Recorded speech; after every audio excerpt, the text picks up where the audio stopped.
Previously, on the Corbett Report. We all know the story of bin Laden and Al-Qaeda, the story that was repeated ad nauseum in the days, weeks, and months after the catastrophic, catalyzing events of 9/11. But this is a lie. Some say that Soviet forces now are in complete control of all major towns and highways. We have to establish an Islamic State because Islam without political domination cannot survive. The world was about to be thrust into a new age of terror. And the public face of that terror, a young Saudi millionaire who was still being touted as an anti-Soviet warrior, had just cobbled together his band of Islamic militants, his Al-Qaeda base, in the training camps of Afghanistan. Groups affiliated with Osama bin Laden to target the United States.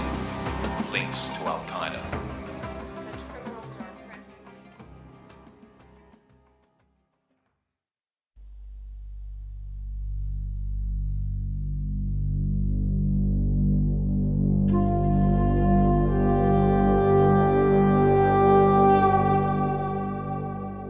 Alexandria, Egypt, July 23, 1954.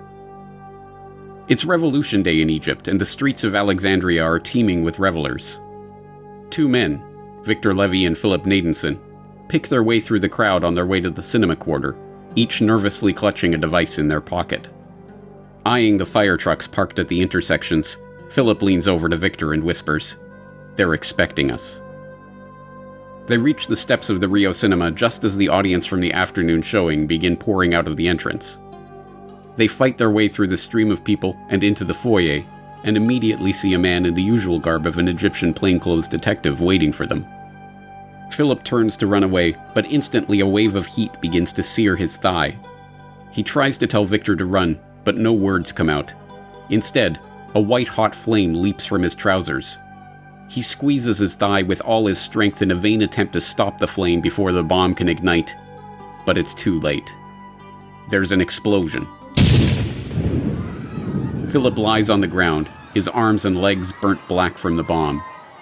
Victor is nowhere to be seen. Soon, a police sergeant arrives, along with the plainclothes detective.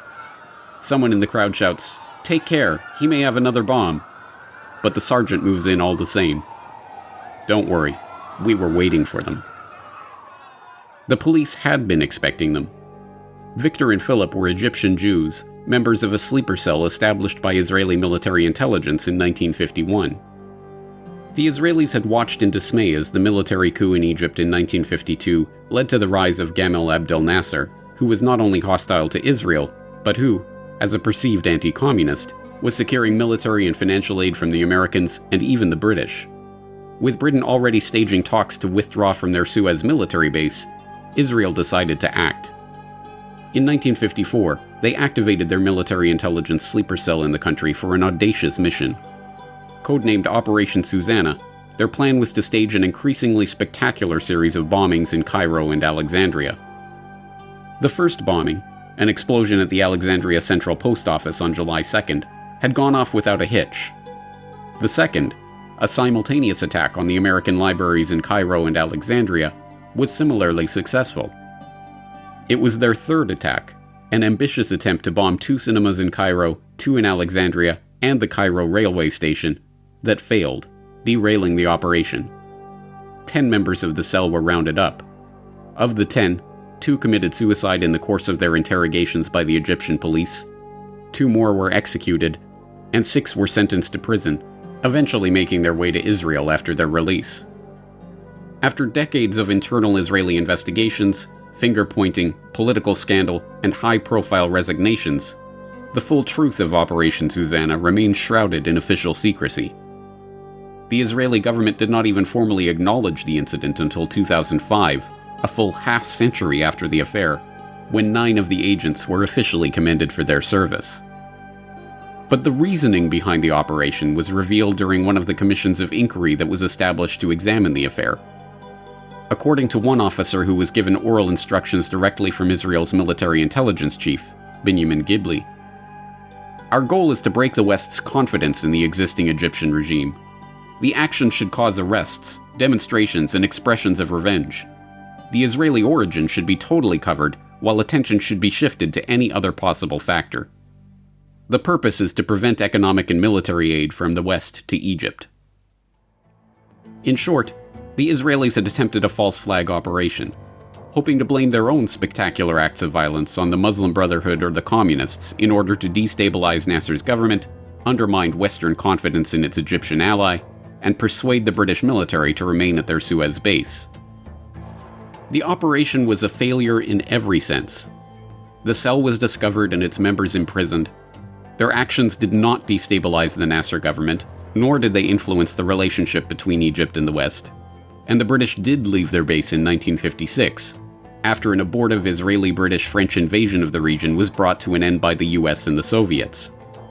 But it did implant an idea in the minds of the Western military planners that acts of terrorism could be staged and blamed on Muslim scapegoats to further their own political goals. As we shall see, it was not long before America's military brass were forwarding their own operational plans making use of this tactic. Plans that would culminate in the most spectacular terrorist attack the world had yet seen.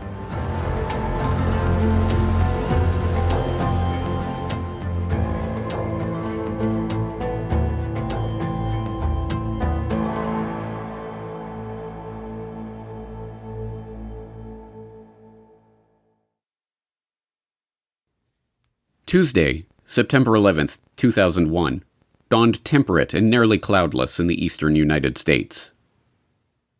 Miles and miles of sunshine. Miles Davis. We're going to put Miles out there today. Nice as it can be across the Northeast. Rough seas still from the chop from that hurricane. But other than that, it's kind of quiet around the country. We like quiet. It's quiet. It's too quiet. In a matter of moments, however, the quiet of that Tuesday morning transformed into the turbulence of 9/11, and the world seemed to turn upside down. As the events of that day played out like a Hollywood movie on TV screens around the world, the meaning of those events was still far from clear. Who was behind this attack? Why were they attacking? What did the perpetrators hope to gain from it? And yet it was there, in the initial hours of those chaotic events, years before the congressional inquiries and presidential commissions presumed to answer those questions, that all of the essential pieces of the official story of 9/11 were laid out on the TV screens of the American public. We want to tell you what we know as we know it. We just got a report in that there's been some sort of explosion at the World Trade Center in New York City. One report said, and we can't confirm any of this, that a plane may have hit one of the two towers of the World Trade Center. But again, you're seeing the live pictures here. There was a pilot who flew. There was another one. We just saw another one. We just saw another one apparently go. Another plane just flew into the second tower. This has to be deliberate, folks. Well, that would begin to say that, yeah. We just saw on live television as a second plane flew into the second tower of the World Trade Center. Now, given what has been going on around the world, some of the key suspects come to mind: Osama bin Laden. Who knows what? I was watching with my roommate. It was approximately several minutes after the first plane had hit. I saw this plane come out of nowhere and just ream right into the side of the Twin Tower, exploding through the other side. And then I witnessed both towers collapse, one first and then the second, mostly due to structural failure because the fire was just too intense. I am sure the highest degree of probability associated with this attack, which had remarkable coordination and logistical sophistication, would be Osama bin Laden's al-Qaeda group. One senior U.S. intelligence official says now that the U.S. is 90% certain that bin Laden was responsible for today's attack. He, an engineer and an architect, speculates here that the heat above the crash site on the Twin Trade Towers may have indeed caused the building above to melt, just simply collapsing in itself and putting enormous weight on the rest of the building below, which could not possibly stand it. and the steel columns which go up through the building, built to code, at best would only be able, he believes, to have been able to stand an hour and a half of intense fire like this, pressing down on the rest of the building until it finally was able to give way. Remarkably, these initial, off-the-cuff speculations turned out to be, according to the various inquiries and investigations that followed, accurate in all their main respects. Osama bin Laden, the mastermind of the al-Qaeda terrorist organization, had planned and directed this attack. The Twin Towers had collapsed due to structural failure because the fire was just too intense. These assertions, drilled into the minds of a susceptible audience still reeling in shock from the horror of the events they had just witnessed, became the core tenets of what would become enshrined in the final report of the 9/11 Commission as the official story of 9/11. In this official story, Osama bin Laden, once the anti-Soviet warrior on the road to peace, was now an international terror kingpin. Radicalized by the arrival of U.S. military forces in the Arabian Peninsula in the Gulf War, he issued a fatwa against the United States and began a series of strikes on U.S. targets, first bombing the U.S. embassies in Tanzania and Kenya in 1998, and then bombing the USS Cole while it was harbored in Aden in October of 2000. According to this version of events, the 9/11 plot was hatched by Khalid Sheikh Mohammed, a highly educated Pakistani militant who presented the planes operation, as the 9/11 Commission asserts it was originally known, to Osama bin Laden and his chief of operations, Mohammed Atef, in 1996. It was bin Laden, we are told, who greenlighted the operation sometime in late 1998 or early 1999. The three of them developed a list of buildings to be targeted: the White House, the U.S. Capitol, the Pentagon, and the World Trade Center, and bin Laden himself handpicked the men he wanted to carry out the operation. Carefully moving their operatives into place over the course of the next 2 years, this crack terror squad, devoted Muslim radicals willing to die for their beliefs, succeeded through a combination of skill and the colossal failure of the American intelligence complex, hindered by bureaucracy and hampered by a lack of political will to recognize the growing threat of Islamic terror. No individual was to blame for this failure, the official story of 9/11 concludes, but the remedy to the problems presented by the 9/11 attack was obvious: to erect a new homeland security complex, tear down the walls between foreign intelligence and domestic policing, implement warrantless surveillance and other legally dubious means of disrupting potential terror threats on the home front, and launch a war on terror abroad to bring the battle to the terrorists. But this narrative, now enshrined as the official history of 9/11, that the 9/11 plot was hatched by Khalid Sheikh Mohammed in 1996, that it was directed by terrorist mastermind Osama bin Laden, and that it was executed by al-Qaeda so flawlessly that the intelligence agencies could not have even envisioned it, let alone prevented it. Nobody in our government, at least, and I don't think the prior government that could envision flying airplanes into buildings, is now contested in every respect, even by defenders of that official history. As even mainstream authors like Jason Burke were forced to admit, the popular conception of al-Qaeda, that of a top-down organization with a single leader overseeing its operations, was a convenient fiction, created by the FBI so they could prosecute bin Laden in absentia for the 1998 bombings of 2 U.S. embassies in East Africa. In order to prosecute bin Laden, they had to show that al-Qaeda coordinates the activities of its global membership, and that bin Laden, as the leader of the group, bears the responsibility for any actions attributed to the organization. The idea, which is critical to the FBI's prosecution, that bin Laden ran a coherent organization with operatives and cells all around the world, of which you could be a member, is a myth. There is no al-Qaeda organization. There is no international network with a leader, with cadres who will unquestioningly obey orders, with tentacles that stretch out to sleeper cells in America, in Africa, in Europe. That idea of a coherent, structured terrorist network with an organised capability simply does not exist. Even the 9/11 Commission's final report had to admit that al-Qaeda was less of a mafia-like organization with a capo served by his faithful lieutenants, and more of a funding organization for terrorist entrepreneurs.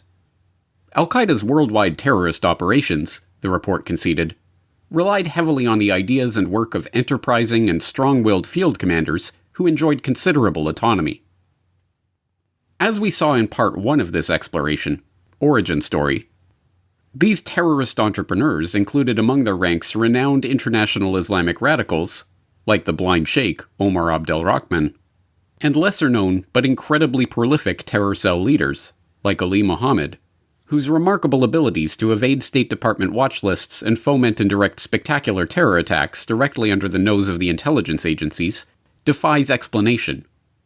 Unless one assumes, as their closest associates did, that they were working under the purview of those intelligence agencies. In order to better understand this aspect of the story, we have to return to 1990, the year that the specter of Islamic terror appeared on the shores of the United States. Abdullah Azzam, Osama bin Laden's mentor and co-founder with bin Laden of the Maktab al-Khidmat, or the Office of Services, which provided funding, training, and an international support network to the Afghan Arabs during the Soviet-Afghan War, is dead, killed in a car bombing in Peshawar, Pakistan. It is never determined who committed the assassination, but Azzam's death resolves a dispute about the future of the jihad movement. Azzam had favored continuing the fight in Afghanistan, pressing for the formation of an Islamic regime in Kabul. Bin Laden had other ideas, and now, as the undisputed leader of the old MAK network, he is free to pursue those ideas under the al-Qaeda banner. But al-Qaeda, at this point, barely even exists as a propaganda construct. Despite grandiose visions of creating a unified global jihad movement, the withdrawal of the Soviets from Afghanistan and the end of the war leaves the group's future in doubt. Bin Laden returns to Saudi Arabia, looking for ways to leverage his family's wealth and power to make a name for himself in the Muslim world. Meanwhile, in New York, the era of Islamic terror in the United States is about to begin. We have a rabbi shot in a Midtown hotel. And the guy was running down the street, and the guy shot at the post office man, and it hit him in the arm. For an hour later, at Bellevue Hospital, Mayor Kahane was pronounced dead from that gunshot wound.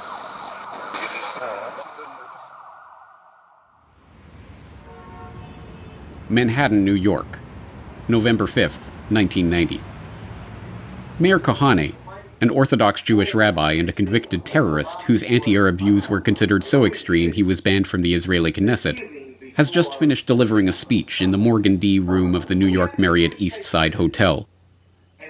Leaving the podium, Kahane has begun mingling with the crowd. Suddenly, one man, Saeed Nosair, draws a .357 Magnum and fires, hitting Kahane twice, once in the neck. Nosair flees, shooting one of Kahane's supporters in the leg in his rush out the door. His accomplice, Mahmoud Abu Halima, is supposed to be waiting at the front door in a taxi to drive him away, but the doorman had waved Abu Halima away moments earlier, so Nosair jumps in the wrong cab by mistake. When he realizes his error, he brandishes the .357, ordering the cabbie to start driving. Instead, the driver scrambles out of the taxi and runs away. Nosair is forced to flee on foot, racing down Lexington Avenue with his gun still in hand.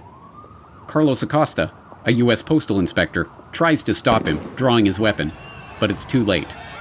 Nosair fires first, hitting Acosta in the shoulder. Undeterred, Acosta drops to his knee, steadies himself, and shoots back, hitting Nosair in the neck. Both Nosair and Kahane are rushed to Bellevue Hospital's trauma unit. Nosair survives his emergency operation. Kahane does not.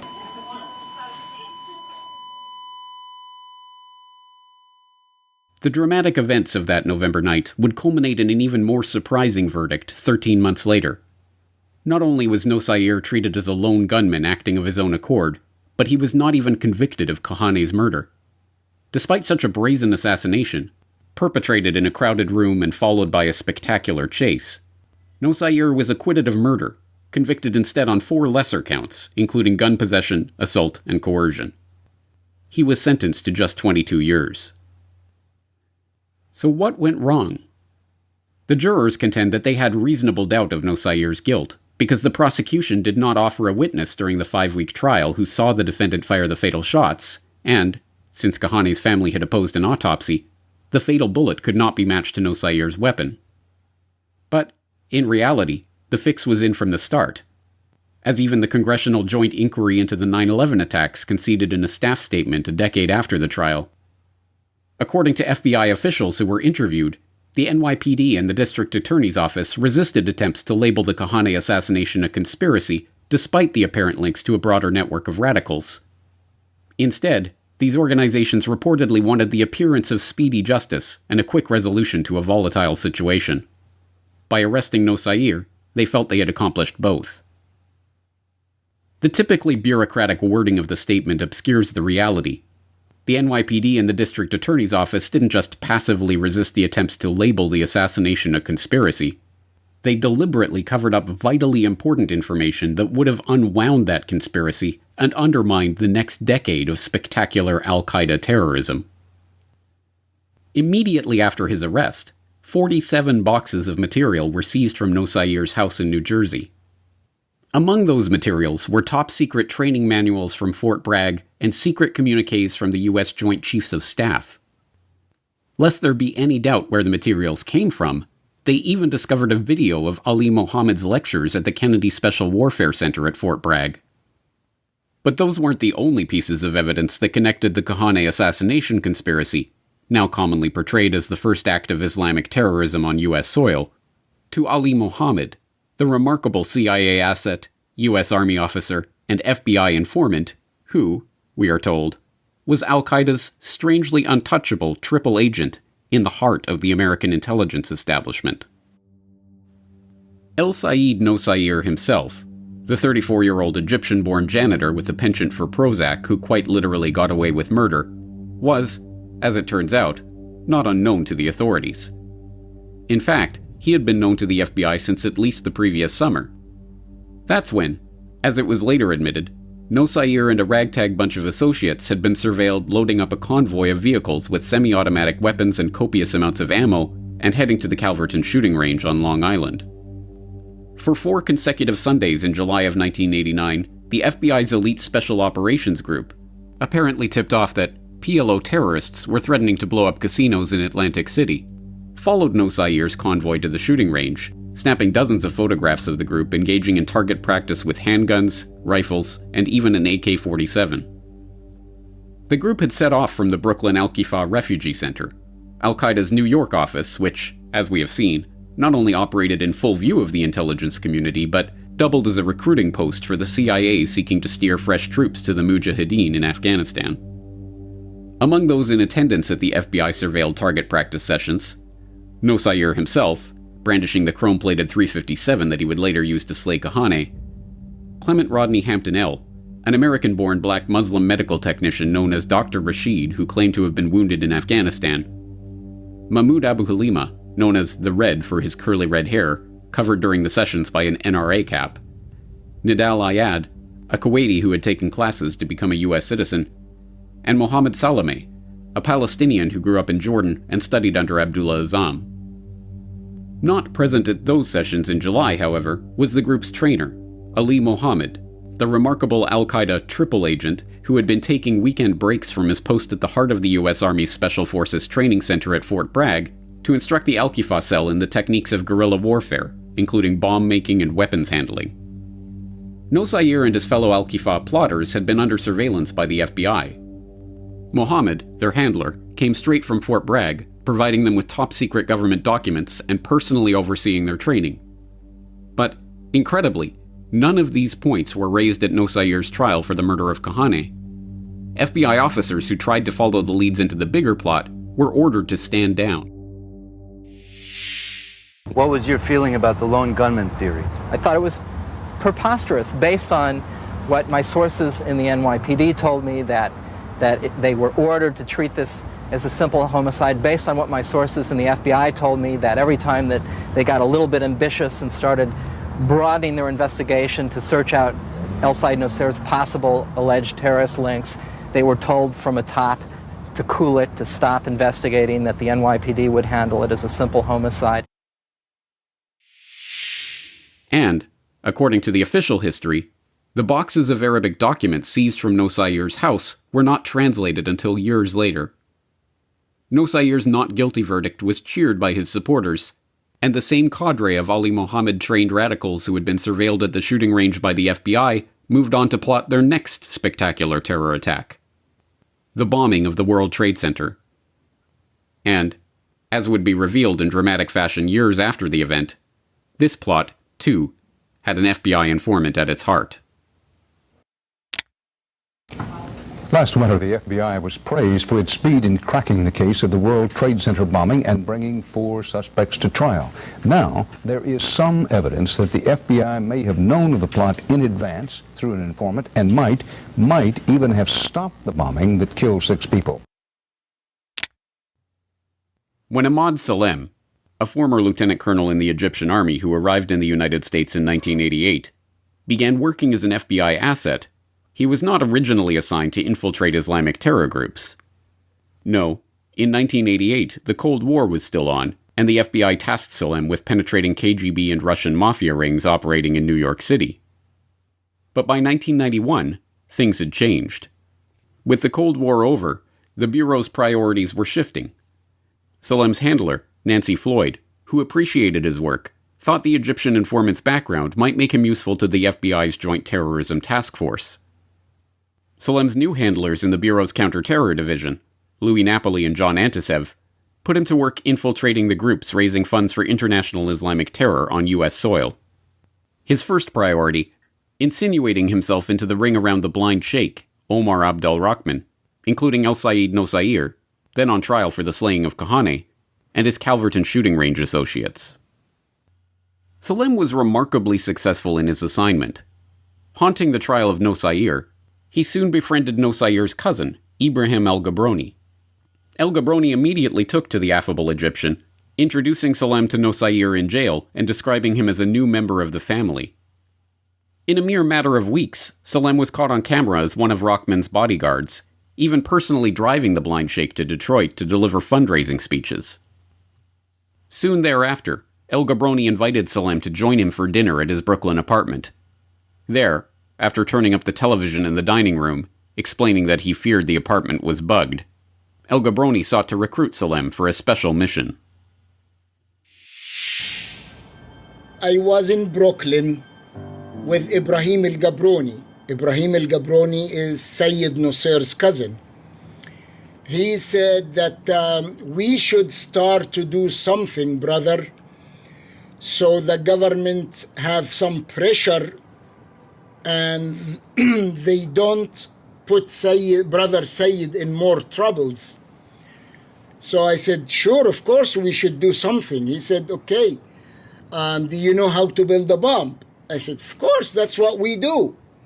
He said, okay, I want you to build some bombs and I'll tell you later, what do you need? So I said to Ibrahim El-Gabroni, I need explosives, I need detonators, I need people to help me build the bombs, I need a safe place to build the bomb in. He said, okay, let me make some phone calls to Afghanistan. At this early stage, the plot was less of a precise plan and more of a vague idea, devoid of details. Even the target of the proposed attack was undecided, with Salem being told that the group intended to set off bombs at 12 Jewish locations, including temples, banks, and Jewish centers around Brooklyn and Manhattan. Without knowing it, and with hardly any effort, Salem had been recruited into an operation that would eventually result in the 1993 World Trade Center bombing. Salem worked the plot as best he could, meeting more of the Calverton shooting range associates and gathering information from the cell members to pass along to the Bureau. As the preparations for the bombing began to take shape, Salem's role in the FBI sting operation seemed clear. He would lead the cell along, swapping out the explosives for a harmless powder before the bombs were placed. Then, when the cell was ready to strike, the FBI would swoop in and round up the plotters. But that is not what happened. Salem's remarkable success in infiltrating an active plot to stage terror attacks in New York, something that most FBI assets fail to accomplish in the course of their career, is, in retrospect, stunning. But not as stunning as the FBI's response to this incredible turn of events. As author and journalist Peter Lance, who interviewed many of the FBI personnel involved in the story, explained in his book Triple Cross, part of Salem's deal with the feds was that he would be a deep cover asset, as opposed to an informant who was willing to tape conversations and swear to his undercover evidence on the stand. Salem, who had family in Egypt, was deeply wary of the blind sheikh's deadly reach, so the Bureau promised him that he'd never have to wear a wire or testify in open court. But in June 1992, Carson Dunbar, a rising young star in the FBI's New York office, was appointed to head the counter-terror division.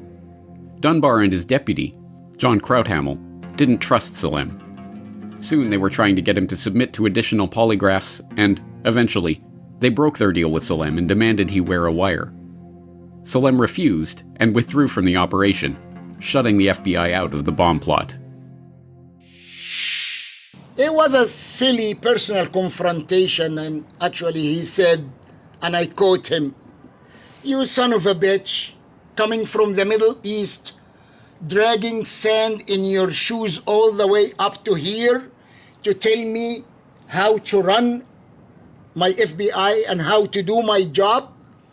I told him, "Sir, I am doing your job. None of your agents could have went undercover that deep. I'm doing it. You're not." And that even provoked him more, and he said, "Get out of here." I walked out of his office. I looked at Nancy and John. I said, "Guys, when this bomb been built by somebody and goes off by somebody else, don't come knock on my door." And that was it, and I walked away. With Salem out of the picture, the Ali Mohammed-trained, blind sheikh-supported, Al-Qifa-connected cell continued on with their plot. But, with internal disputes disrupting their plans, they had to find someone else to actually build the bomb. They found that person in Ramzi Youssef. To this day, despite having been caught, tried, and convicted for the World Trade Center bombing, little is known about Ramzi Youssef's origins or even his identity. The 9/11 Commission, relying on the torture testimony of his uncle, Khalid Sheikh Mohammed, identified him merely as a Sunni extremist whose real name was Abdul Basit. But this supposedly devout Muslim fundamentalist is reported to have hung out at karaoke bars and dated B-girls during his trips to the Philippines while his wife and daughters waited for him in Baluchistan. Even his birthplace remains a mystery. What is known is that Youssef learned bomb-making in Osama bin Laden's training camps in Afghanistan in the early 1990s, perhaps from Ali Mohammed himself. That in 1995, Newsday reported that the FBI was considering a probe of whether the CIA had any relationship with Youssef. And that in 1999, Swiss journalist Richard Lebevier reported that a classified FBI file indicates that he was recruited by the local branch of the CIA. And, like so many of the other key operatives in the Al-Qaeda story, Youssef was able to avoid regular screening procedures, waltz across borders with forged travel documents, and enter the United States without a visa. On August 31st, 1992, Youssef and Ahmad Ajaj, a fellow mujahideen who Youssef had allegedly met at the training camps in Afghanistan, flew from Pakistan to the US despite lacking the proper travel documents to do so. A miraculous feat that the FBI has alleged was enabled by direct assistance from senior Pakistani intelligence officials. Upon their arrival at John F. Kennedy International Airport in New York on September 1st, both men were immediately detained by immigration officials. Ajaj, acting loud and belligerent, was caught with a crudely forged Swedish passport and taken to a back office for questioning. The US government was pretty sure Ahmad Mohammed Ajaj was a terrorist from the moment he stepped foot on US soil, the Los Angeles Times later reported, noting that his suitcases were stuffed with fake passports, fake IDs, and a cheat sheet on how to lie to US immigration inspectors. But that wasn't all. Among his possessions, inspectors also found 2 handwritten notebooks filled with bomb recipes, 6 bomb-making guides that included pages from Fort Bragg military manuals, and 4 how-to videotapes concerning weaponry and surveillance training. A judge was charged with passport violations and sentenced to 6 months in prison. Youssef, meanwhile, tried a different approach. Dressed in traditional peasant garb and carrying an Iraqi passport without a US visa, Youssef strode confidently up to the immigration inspector and declared himself to be a refugee seeking asylum from the oppressive Iraqi government, politely asking to be admitted into America.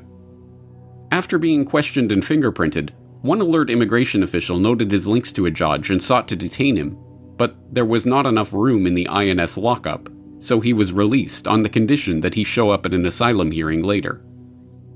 Youssef then left the airport, took a cab to New York's East Village, and immediately met with Mahmoud Abu Halima, the Red, who had trained with Ali Mohammed and who had served as the getaway driver for No Sair before being waved away by the hotel doorman.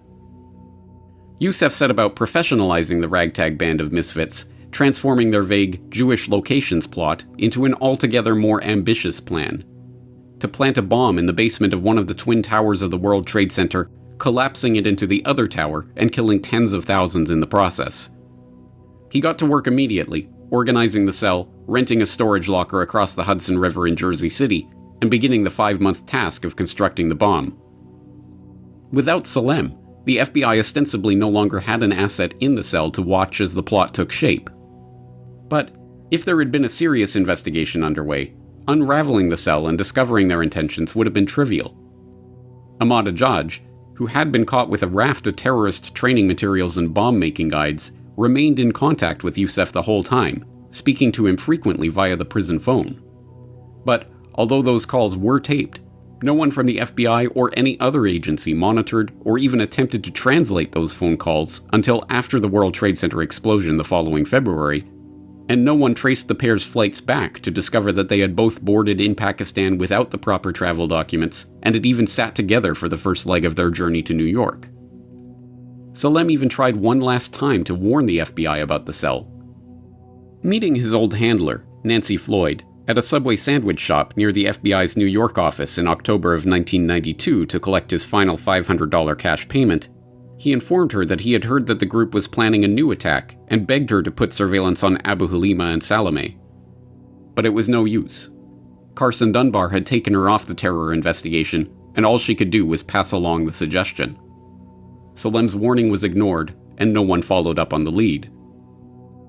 The FBI had followed the Al-Qifa plotters to the shooting range, investigated their role in the Kahane murder, had an informant in their midst reporting on their plans for a spectacular terror attack, and now another high-level terror operative had been allowed to enter the country and proceed with his activities unmolested, just as Ali Mohammed and the blind sheikh before him. And so it was that at noon on February 26, 1993, Ramzi Youssef and Iyad Ismail, a Jordanian associate, drove a yellow Ryder van into the underground parking garage of the World Trade Center, parking on the B2 level. Youssef ignited the 20-foot fuse and fled. 12 minutes later, the bomb went off.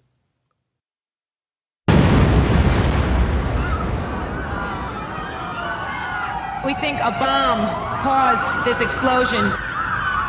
The floor seemed to have exploded down and collapsed into the level below that. The Department of Justice and the FBI are operating on the very educated assumption that this was the work of a terrorist bomber. And we're also told now that there are 4 people confirmed We've dead. called this the terror at the tower. And from now on, people in are going to feel even more vulnerable than they've ever felt before.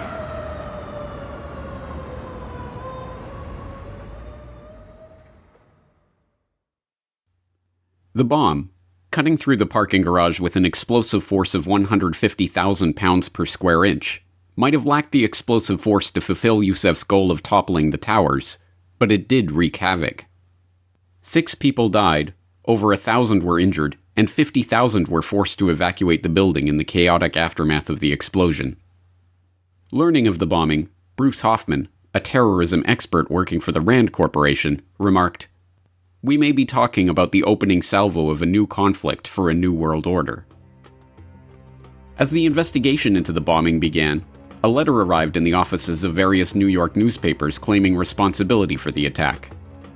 The letter, sent under the name Liberation Army, 5th Battalion, issued 3 demands: end U.S. aid to Israel, end diplomatic relations with Israel, and stop interfering with the internal affairs of Middle Eastern nations. If these demands were not met, the letter promised that 150 suicide soldiers would be ready to commit more attacks, including launching strikes on potential nuclear targets. If there was any doubt about who was behind the explosion, those doubts were quickly dispelled. Just 2 days into the investigation, in one of the FBI's first descents into the pitch-black, smoke-filled 5-story crater left by the blast, an explosives enforcement officer from the ATF found the proverbial needle in the haystack, apart from the rider van itself bearing a vehicle identification number. The van rental was traced back to Mohammed Salome, one of Ali Mohammed's trainees from the Al-Qifa Center. Absurdly, Salome was apprehended on March 4th, 1 week after the bombing, when he returned to the rider rental office in Jersey City to reclaim the deposit on the van. Salome's arrest quickly led to the arrest and eventual conviction of 3 others in the Al-Qifa cell: Nida al-Ayad, Mahmoud Abu Halima, and Ahmad Ajaj. It also led investigators to the apartment of Ramzi Youssef. But it was too late. Ramzi Youssef had boarded a flight to Karachi the night of the bombing and then vanished, flying from country to country with impunity, plotting assassinations and bombings in Pakistan, Thailand, the Philippines, and Iran, and concocting an elaborate plot called Bojinka to blow up a number of airliners in mid-flight before finally being captured in Pakistan in 1995. But it was not just Youssef himself, the mysteriously protected terror mastermind who had entered the US without a visa, who vanished. When Pakistani federal investigators later went to check their immigration records, they discovered that all of the documents pertaining to Youssef's journey to the United States in 1992, including his embarkation card, had mysteriously disappeared. In the wake of the bombing, the FBI, now facing enormous public pressure to round up those involved and bust the terror cell that they had infiltrated and abandoned just the year before, turned once again to Ahmad Salem. Once again, Salem was able to quickly penetrate the Blind Sheikh cell and to begin working with them on a new scheme, the so-called Landmarks plot to bomb key targets around New York City, including the UN headquarters, the Lincoln Tunnel, and the George Washington Bridge. This time, the FBI arrested the plotters before they could stage their attack. But at the trial 2 years later, Salem had a surprise for the prosecution. He had secretly recorded dozens of phone conversations with his FBI handlers. Conversations that revealed for the first time the FBI's real role in the World Trade Center bombing. FBI agents might have been able to prevent last February's deadly explosion at New York's World Trade Center. They discussed secretly substituting harmless powder for the explosives, but they didn't, according to the FBI's own informant, Ahmad Salem. Unbeknownst to the FBI at the time, Salem recorded many of his conversations with his handlers. I'm holding 903 pages of draft transcripts. William Kunstler represents Sheikh Omar Abdel Rahman and several others charged with conspiring to blow up a series of New York City landmarks 4 months after the World Trade Center bombing. That case has not yet gone to trial. Kunstler confirmed newspaper reports of the Salem transcripts. In one, Salem complains to an FBI agent, "Since the bomb went off, I feel terrible. I feel bad. I feel here is people who don't listen." The agent replies, "Hey, I mean, it wasn't like you didn't try and I didn't try. You can't force people to do the right thing." Predictably, in the wake of the blast, the debate began to center on the government's mismanagement of the case. The Blind Sheikh's entry to the US had been a mistake. The NYPD's refusal to investigate Nosayir's accomplices in the killing of Kahane had just been a politically expedient omission. The FBI having pulled their informant out of an active terror plot before it developed into the World Trade Center bombing was simply incompetence. The presence of a CIA-linked Fort Bragg-stationed Green Beret in the midst of this radical terror cell was just an example of blowback. And Ramzi Youssef's miraculous ability to enter and leave countries at will without the proper documentation was just the result of bureaucratic bungling and overworked immigration officials. The admissions of error and professions of blowback verged on admissions of guilt. Even the CIA, in an internal investigation into its role in supporting the Al-Qifa Center's operations, concluded that the agency itself was partly culpable for the World Trade Center bombing. But the incompetence narrative soon arrived at its inevitable conclusion.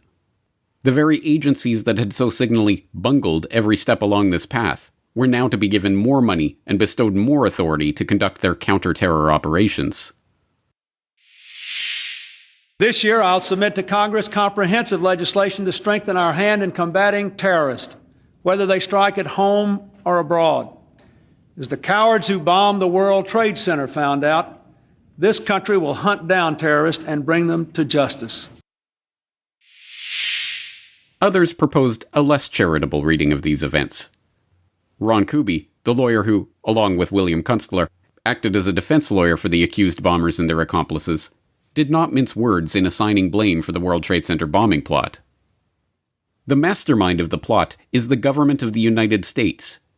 It was a phony, government-engineered conspiracy to begin with. It would never have amounted to anything had the government not planned it. Ahmad Salem himself summarized the story of the World Trade Center bombing in a phone call with his FBI handler, John Antisev, that was later released to the public. I don't think it was. If that's what you think, guys, fine. But I don't think that, because we was start already building the bomb, which is went off in the World Trade Center. It was built by supervision from the Bureau and the DA, and we was all informed about it, and we know that the bombs start to be built. By who? By your confidential informant. What a wonderful, great case. Wow. And then he put his head in the sand and said, oh, no, that's not true. He is son of a bitch. Okay, well, it's built with a different way in another place, and that's it. If this pattern of missed opportunities and miraculous cross-border movements really had been the result of mere incompetence or inattentiveness, then the resources and attention that were thrown at the problem of international terrorism in the wake of the World Trade Center bombing would have improved the intelligence agency's record against their erstwhile foes. But, remarkably, the scarcely believable trend of the early 1990s, that of intelligence agencies consistently missing the terrorists operating directly under their nose, border agents allowing known terrorists to pass from country to country unmolested, and law enforcement officials letting these Al-Qaeda-linked operatives off the hook, did not just continue into the late 1990s, the trend actually accelerated. And, as Al-Qaeda went from a loose-knit group of a few dozen amateur mujahideen at the beginning of the decade to the premier international terrorist organization at the end of the decade, the number of mistakes and missed opportunities multiplied from the merely unbelievable to the downright impossible. When Mahmoud Abu Halima was arrested for his part in the World Trade Center plot in 1993, he attempted to bargain with federal prosecutors. Abu Halima revealed the name of Wadi al-Hajj, a Lebanese-born naturalized American citizen living in Texas, who the Al-Qifa cell had turned to for help in purchasing weapons, and recounted his experiences in Afghanistan with Mohammed Odeh, a Palestinian from Jordan who would later claim to have provided the rifles and rocket launchers that killed 18 U.S. soldiers and wounded 73 in Mogadishu in October of 1993. Abu Halima then offered more information about the World Trade Center plot and his associates in exchange for a lighter sentence. Prosecutors turned down the deal and failed to follow up on either El-Hajj or Odeh. Ali Mohammed, meanwhile, continued in his remarkably successful mission to infiltrate the intelligence arms of the U.S. government. After having worked for the CIA and served as a Special Forces instructor at Fort Bragg, his next target was the FBI. Following his honorable discharge from the Army, Mohammed returned to his wife in California and applied to be a translator for the Bureau. He was turned down for the position. Instead, he was asked to work as an FBI informant in a local document forgery ring. In 1992, the Bureau, evidently impressed with Mohammed's work, opened him as a foreign counterintelligence agent and tasked him with gaining intelligence on a San Jose mosque. But Mohammed was assigned to a rookie agent, and routine steps like administering a polygraph were never taken. As a retired special agent who worked in the FBI's New York office later told journalist Peter Lance, one of the most unbelievable aspects of the Ali Mohammed story is that the Bureau could be dealing with this guy and they didn't put him on the box. The first thing you do with any kind of asset or informant is you polygraph him, and if the relationship continues, you make him submit to continued polygraphs down the line. That is a basic principle of running informants. Still, despite repeatedly traveling back and forth to and from the Middle East throughout the period, Mohammed remained untouchable by law enforcement and border security. In 1992, he was detained in Rome when he was discovered with a Coca-Cola can containing a secret storage compartment.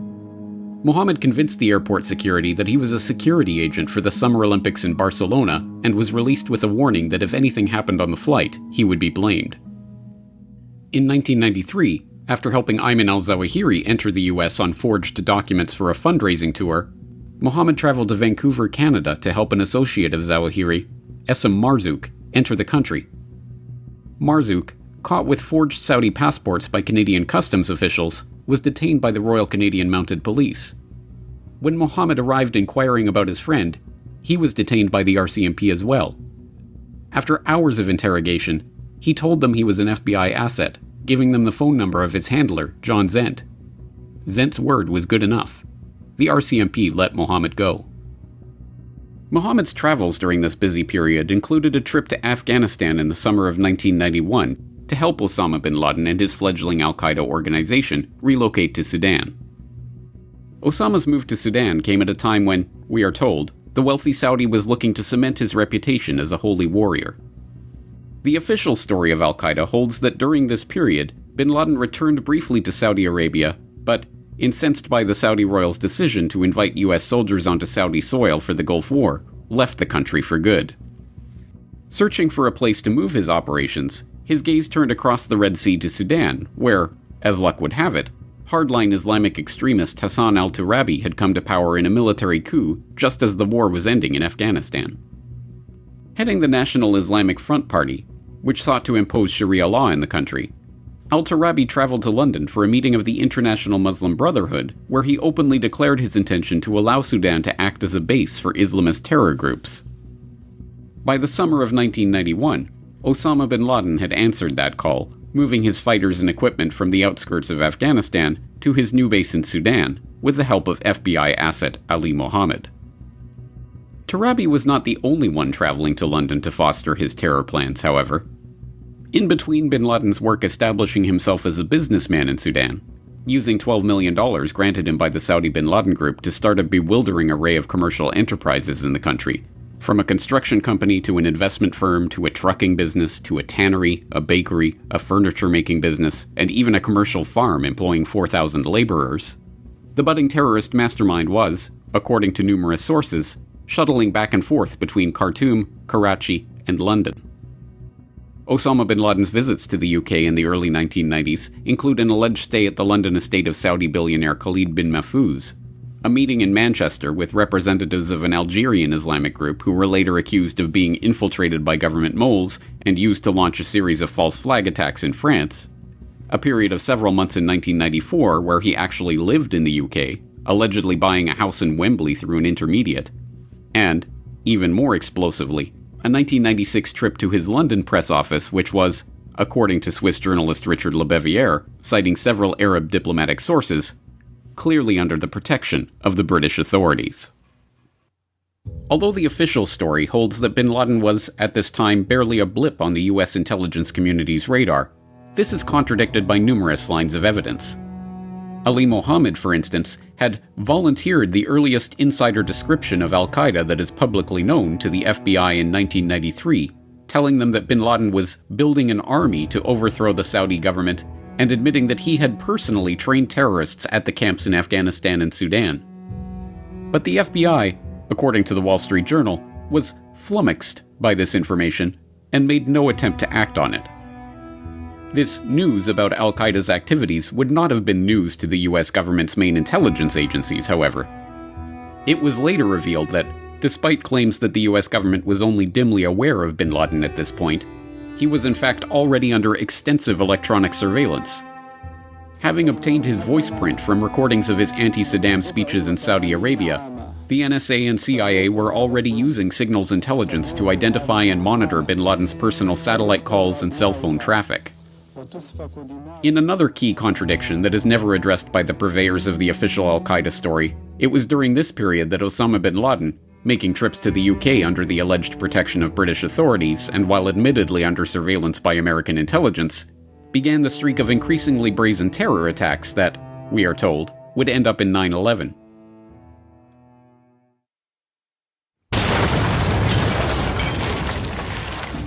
In 1992, Al-Qaeda mounted their first terror operation against an American target. In December of that year, bombs went off outside 2 hotels in Aden, where, it was believed, American servicemen were being quartered on their way to Somalia for Operation Restore Hope.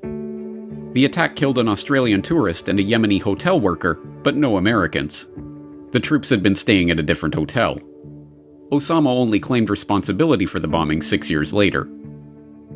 In 1993, 18 American soldiers were killed and 73 wounded in Mogadishu during an intense 2-day firefight that resulted in the downing of 2 Black Hawk helicopters by rocket-propelled grenades. It wasn't until the release of the 9/11 Commission report in 2004, however, that the Commission, citing new information received by the intelligence community in 1996-1997, told the public that Al-Qaeda had had a role in the incident. The burnishing of bin Laden's terrorist credentials by the US government continued in 1996. In January of that year, the CIA officially opened Alex Station, a so-called virtual station dedicated solely to tracking Osama bin Laden and his associates. Headed at first by Michael Scheuer, an analyst at the CIA's Counterterrorism Center who had taken a special interest in the Saudi exile, and named after Scheuer's son, Alex Station soon became the hub for a mostly female group of analysts who dubbed themselves the Manson family because they had acquired a reputation for crazed alarmism about the rising Al-Qaeda threat. 1996 was also the year that the US government began putting diplomatic pressure on Sudan to hand over their files on bin Laden and his Al-Qaeda operatives. The secret negotiations between the two countries culminated with Al-Fatih Irwa, Sudan's then Minister of State for Defense, flying from Khartoum to Washington. There, Irwa made a stunning offer. Not to turn over the Sudanese government's records on bin Laden, but to turn over bin Laden himself. Washington rejected the offer because, the Village Voice later reported, the FBI did not believe it had sufficient evidence to try bin Laden in a US court.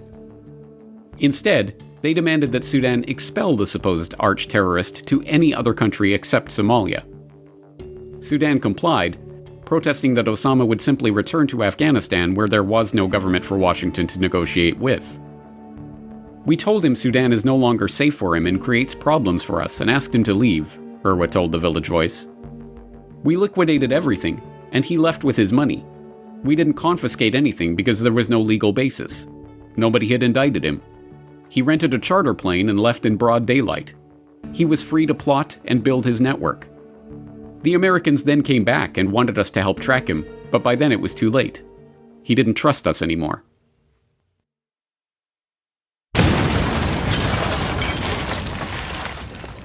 In June of 1996, a truck bomb exploded outside of the Khobar Towers in Darhan, Saudi Arabia.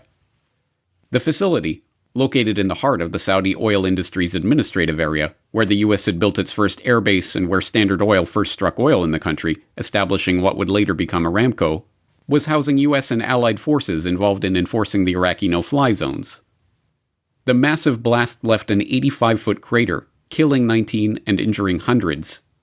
At the time, the US blamed Tehran for the bombing, with Clinton's defense secretary William Perry later admitting that there was a contingency plan in place to attack Iran if the link had been proven. But by 2007, Perry had changed his assessment. "I believe that the Khobar Tower bombing was probably masterminded by Osama bin Laden. I can't be sure of that, but in retrospect, that's what I believe. At the time, he was not a suspect. At the time, all of our examinations, all of the evidence was pointing to Iran." One thing is for certain. In 1998, the $150 million contract to rebuild the Khobar Towers was awarded to the Saudi bin Laden Group. All of these incidents helped raise bin Laden's profile in the intelligence community, but it was a series of events in 1998 that introduced the broader public to Osama bin Laden. In February of that year, bin Laden, following up on a declaration of war against America that he had made to CNN's TV cameras in an interview with Peter Bergen the previous year, issued his fatwa calling on Muslims to kill Americans. The ruling to kill Americans and their allies, civilians and military, is an individual duty for every Muslim who can do it in any country in which it is possible to do it, in order to liberate the Al-Aqsa Mosque and the Holy Mosque from their grip, and in order for their armies to move out of all of the lands of Islam, defeated and unable to threaten any Muslim. In May of that year, John Miller, then reporting for ABC News, but soon to become the FBI's chief spokesman, traveled to Afghanistan for a dramatic Nightline report on The Most Dangerous Man You've Never Heard Of that would air on ABC the following month. He lives in a cave atop a range of mountains in Afghanistan. From there, he controls a web of financial, logistical, and strategic assistance to Sunni Islamic groups engaged in what they consider a jihad or a holy war. The principal targets of that jihad are the Israelis and the United States. His name is Osama bin Laden, and you will meet him a little later in this program. He does nothing to undermine the profile of himself as a terrorist leader with global influence. Indeed, he seems to take considerable satisfaction in it, even though the profile has been drawn by U.S. intelligence agencies. We believe that the biggest thieves in the world are Americans, and the biggest terrorists on earth are the Americans. The only way for us to fend off these assaults is by using similar means. We do not differentiate between those dressed in military uniforms and civilians. They're all targets in this fatwa. Bin Laden has issued these fatwas and made these threats before, but this time there's something different. He put a time cap on it, saying that whatever action will be taken against Americans in the Gulf, whatever violence awaits, will occur within the next few weeks. And, in August of 1998, the name of Osama bin Laden, terror mastermind, and his shadowy terror group, Al-Qaeda, finally exploded into the public consciousness.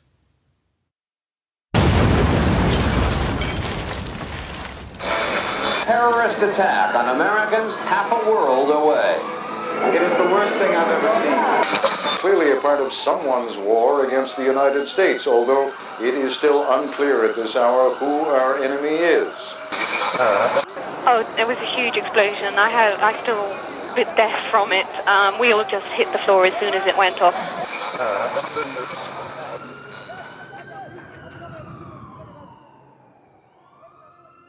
On the morning of August 7th, 1998, two Saudis in Kenya, Mohammed al-Awali and Jihad al-Yazam, both of whom had been in the hut when John Miller was interviewing Osama bin Laden earlier that year, loaded some boxes into their Toyota cargo truck and headed off to the American Embassy in downtown Nairobi. The boxes contained 2,000 pounds of TNT, aluminum nitrate, and aluminum powder. At the same time, Hamdan Khalif Allah Awad, an Egyptian known as Ahmed the German for his fair hair, loaded a similar bomb into a gasoline truck in Tanzania and set off for the American Embassy in Dar es Salaam. The Saudis arrived at the Nairobi Embassy at 10:30 a.m.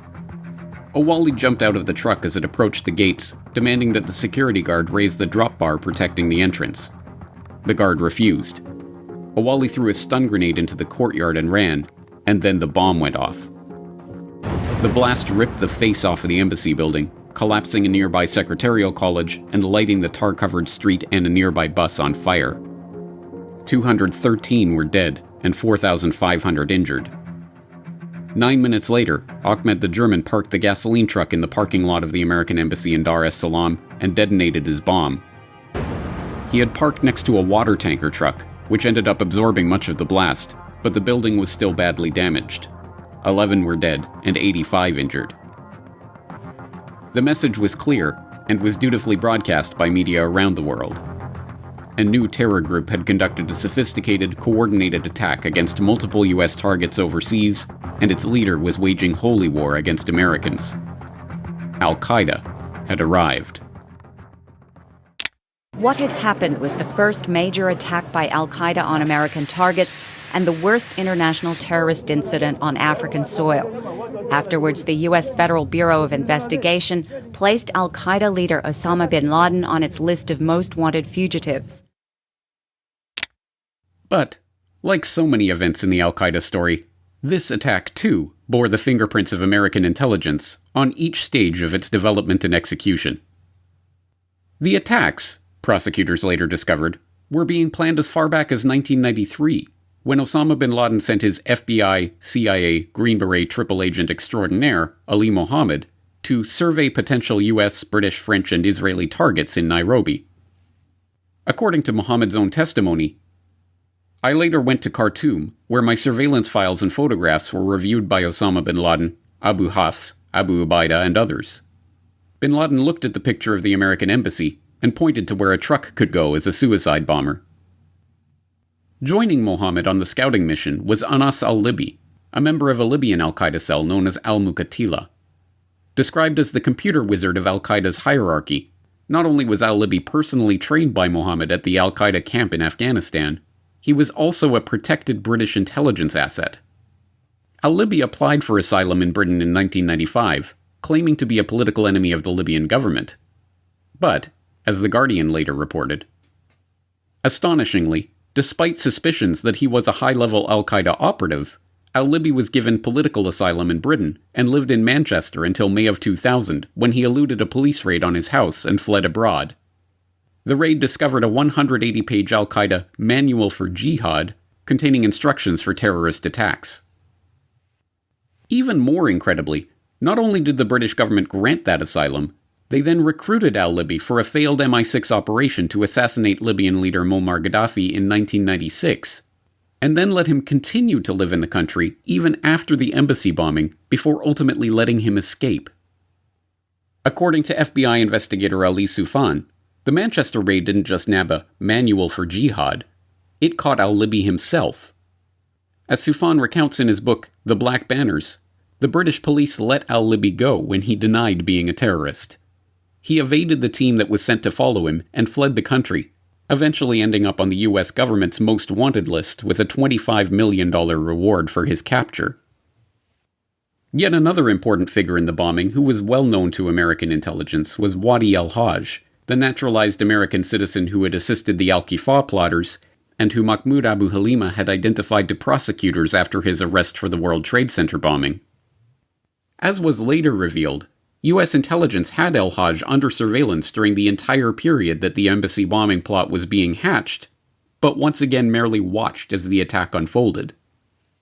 As the Los Angeles Times detailed, the CIA and the FBI missed key opportunities to prevent the blasts. They knew from wiretaps on al-Hajj's 4 Nairobi phones, as well as from the computer files they had seized, that al-Qaeda was forming a terror cell in the Kenyan capital. Indeed, U.S. agents had in hand the names and identities of some of the key Nairobi cell members who would rent the bomb factory, build the bomb, buy the bomb truck, brief the suicide bombers, and even escort the bomb truck the day of the attack. Author Simon Reeve revealed even more damning evidence about CIA involvement in the plot in his 1999 book, The New Jackals. The CIA also had informants working within the East Africa cell, he reported, citing an interview with a CIA official. But they apparently failed to warn of bin Laden's plans. Even if the CIA's sources within the plot had somehow failed to warn them of the attack, the fact that multiple members of the cell under their surveillance, including Abdullah Ahmed Abdullah, Ahmed Khalfan Gailani, Usama al-Kini, Mohammed Sadiq Odeh, and 5 other conspirators, all fled Kenya for Pakistan the night before the bombing, would have instantly raised alarm bells if the agency's intention had been to prevent an attack. Instead, the plotters conspired with CIA informants in their midst, and the attacks went ahead under the watchful eye of CIA, NSA, and FBI surveillance. However they transpired, the bombings succeeded in introducing Osama bin Laden and al-Qaeda to the world stage. Despite the years of intelligence agency surveillance, and even the creation of a virtual CIA station dedicated solely to the capture, arrest, or assassination of bin Laden and his network, it wasn't until after the embassy bombings that the world at large began to hear the name of Osama bin Laden. On August 20th, 3 weeks after the bombing, and just 3 days after being publicly interrogated about the Monica Lewinsky affair, President Clinton ordered a missile strike on alleged al-Qaeda targets in Afghanistan and Sudan, boldly proclaiming that actions against bin Laden and international terror had become a new mission for the U.S. military. Today, I ordered our armed forces to strike at terrorist-related facilities in Afghanistan and Sudan because of the imminent threat they presented to our national security. I want to speak with you about the objective of this action and why it was necessary. Our target was terror. Our mission was clear: to strike at the network of radical groups affiliated with and funded by Osama bin Laden, perhaps the preeminent organizer and financier of international terrorism in the world today. The strike, however, a barrage of 66 Tomahawk cruise missiles targeting al-Qaeda's camp in Coast Afghanistan and a pharmaceutical plant thought to be manufacturing chemical weapons in Khartoum, was a spectacular failure on almost every level. Neither bin Laden nor Zawahiri were killed in the attacks, and the chemical weapons plant in Khartoum had nothing to do with either bin Laden or chemical weapons, but was in fact manufacturing much-needed medicines for the region. The plant's destruction, in the estimation of Werner Daum, then Germany's ambassador to Sudan, led to several tens of thousands of deaths in the region. Ayman al-Zawahiri, bin Laden's longtime associate and future leader of al-Qaeda, was on one of bin Laden's monitored satellite phones at the time of the attack, telling BBC journalist Raoul Yousafzai that bin Laden has a message. He says, "I have not bombed the American embassies in Kenya and Tanzania. I have declared jihad, but I was not involved." Zawahiri's exact position would have been immediately detectable by American surveillance aircraft in the region, but, in a move that journalist Lawrence Wright called inexplicable, the aircraft were not available prior to the strike, and Zawahiri escaped unscathed. Bin Laden, meanwhile, was, according to CIA intelligence gleaned from intercepted satellite calls, going to be at his training camp in Khost the day of the missile strike. But he was not. He was, Clinton counter-terror czar Richard Clarke later speculated, tipped off about the attack by a retired head of the ISI, Pakistan's intelligence service that had long been known as an adjunct of the CIA. The attacks did succeed in two key respects, however. They kept Clinton's personal dalliances in the Oval Office from leading America's nightly news broadcasts for at least one news cycle, and they reinforced the importance of the new threat to global security, Osama bin Laden. This new threat provided a green light for the American security establishment and its allies around the world to ramp up operations in the name of fighting the al-Qaeda menace. The FBI began an international investigation of the bombing. The CIA began a surge of reporting on terror threats that counter-terror officials later complained overwhelmed the system and diverted attention and resources. And in November of 1998, the United States federal court finally issued its first public indictment of Osama bin Laden. The first international arrest warrant for bin Laden, a confidential document intended only for police and judicial authorities, had in fact already been issued in April of that year. But it was not issued by the US. Instead, it was the Libyan government that had issued the warrant through Interpol. They were pursuing the terror mastermind for his part in the murder of 2 German intelligence agents in Libya in 1994. At the time, despite publicly recognizing bin Laden as the premier financier of international terrorism, the US and British governments downplayed the document, even making sure to scrub the charges against Osama and any mention of Libya's role in issuing the document from the public record. But this surge in activity around the al-Qaeda threat resulted in at least one surprising development. In one of the most consequential and underreported moves in this redoubled counterterrorism effort, Ali Mohammed was finally arrested. Contacted in the days after the bombing, Mohammed admitted to FBI agents that he knew who had carried out the attack, but would not give the government the names. Subpoenaed to appear before a grand jury in the Southern District of New York, he was finally arrested, although even the charges against him were kept secret from the public. On October 20th, 2000, Mohammed pled guilty to involvement in the embassy bombings, but he was never sentenced. He then disappeared from sight forever, held in what was later reported as protective custody.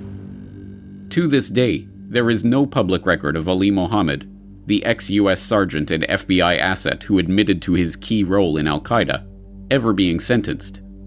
There is no public record of his incarceration, and there are only a handful of accounts that have ever surfaced from people who talked to him in prison in the aftermath of 9/11. And, just like that, one of the deepest mysteries of the al-Qaeda story disappeared from public sight, never to be seen again. But despite all this increased activity, the same pattern of oversights and mistakes by the intelligence agencies continued unabated.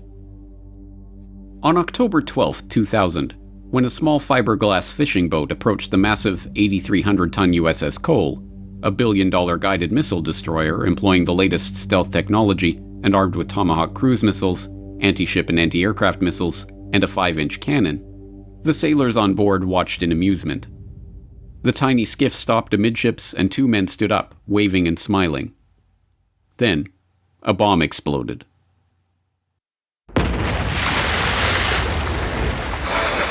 U.S. Navy officials in Bahrain today said suspected suicide bombers badly damaged in a terrorist attack in Yemen. American sailors were killed, injured, missing. Immediately suspect Osama bin Laden. The boat had been carrying over 400 pounds of C4 explosive molded into a shaped charge. The explosion was immense, knocking over cars passing by on shore. In the city, miles away, people believed there was an earthquake taking place. The blast tore a hole 40 feet by 40 feet in the hull of the Cole, killing 17 U.S. servicemen and injuring 39 more. It was the deadliest attack on a U.S. destroyer in over a decade.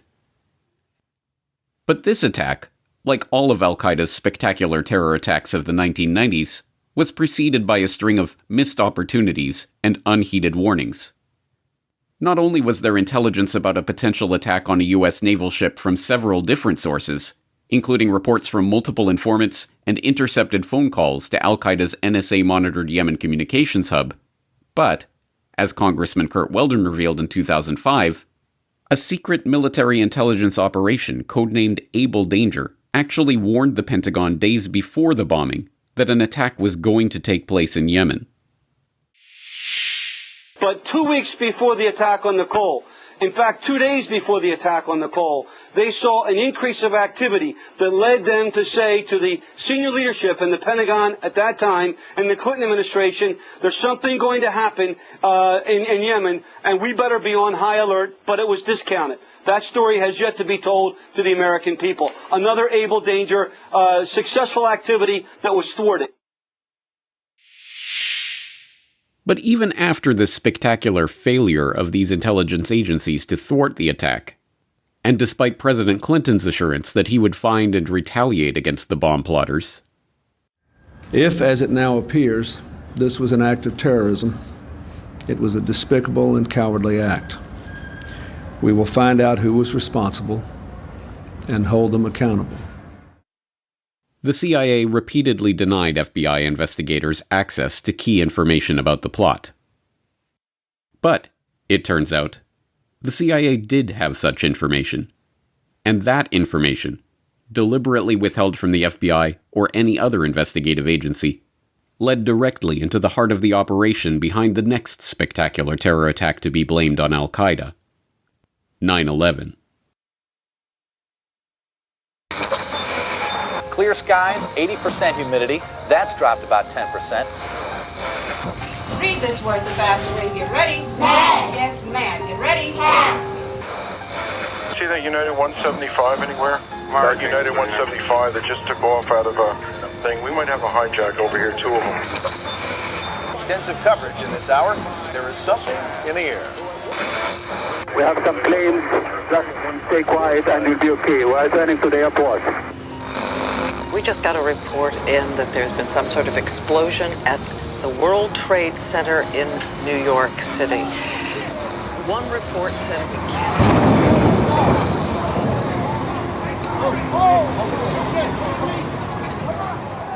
From the beginning, 9/11 was presented to the public as an open and shut case. Osama bin Laden's name was raised on air by the TV news anchors within seconds of the second plane strike, and was endlessly repeated in the hours and days that followed. By the end of the week, the public was convinced that the events were the work of Osama bin Laden and al-Qaeda, and all of the subsequent investigations and commissions only served to bolster that preformed conclusion. So it was no surprise at all when, on September 14, 2001, the FBI released its list of 19 hijackers, Muslims with Arabic names who, we were told, had been sent by bin Laden on a suicide mission. But who were these men? For the general public, the newscaster's solemn intonation that the 19 hijackers had been identified followed by a mugshot-like lineup of photographs, was all that was needed to cement the case in their minds. Those who required more detail turned to made-for-TV dramas and documentaries to learn about the so-called Hamburg cell of radicalized al-Qaeda soldiers, which included Mohammed Atta, Ziad Jarrah, and Marwan al-Sheikhi, 3 of the alleged suicide pilots.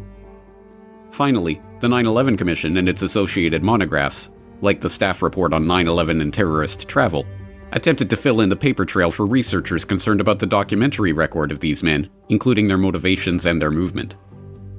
From these accounts, a picture emerged. These 19 terrorists, crack operatives handpicked by Osama bin Laden and trained in his terror camps in Afghanistan, had used their carefully honed spycraft to slip into the country, deftly avoiding scrutiny from the authorities even as they trained at flight schools in the US and finalized the operational details of their plan. Then, after years of meticulous preparation, these men, consumed by their hatred of the West, their love of Allah, and their devotion to bin Laden, deftly piloted their planes into their targets, wreaking havoc and devastation exactly as planned. If everything goes well, every one of you should pat the other on the shoulder in confidence. Remind your brothers that this act is for Almighty God, or they should sing songs to boost their morale as the pious first generations did in the throes of battle. Allahu Akbar. Allahu Akbar. Afterwards, we will all meet in the highest heaven. Inshallah.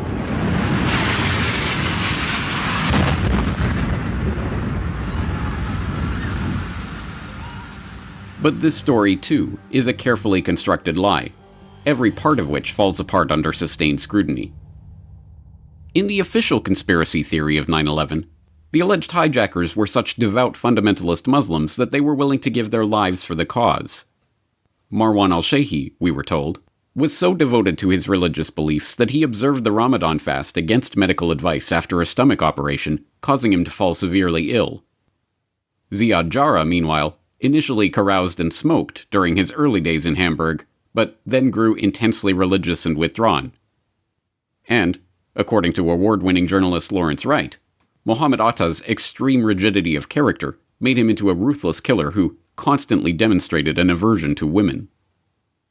When reporters began following the trail that these supposed suicide soldiers had left behind, however, they began to uncover an altogether different story. Atta and his associates frequented strip clubs in San Diego, Las Vegas, and Daytona Beach, where they drank alcohol and ordered lap dances. They hung out for days at a time at Harry's Bar in New York, where Atta preferred a table near the piano. And, 3 nights before the attack, Atta and al-Sheikhi went to Shuckham's Oyster Bar in Fort Lauderdale where, according to bar manager Tony Amos, they consumed several drinks, became drunk, and gave the bartender a hard time about the bill. The guy Mohammed was drunk, his voice was slurred, and he had a thick accent, Amos told the Associated Press the day after 9/11. Even the New York Times reported on Atta and al-Sheikhi's high life during multiple visits to the Philippines between 1998 and 2000, where the pair of strict religious fundamentalists and an entourage of Arab men and their girlfriends flashed money, drank, and partied regularly. Many times I saw him let a girl go at the gate in the morning, the Times quoted one hotel chambermaid as recalling about Atta. It was always a different girl.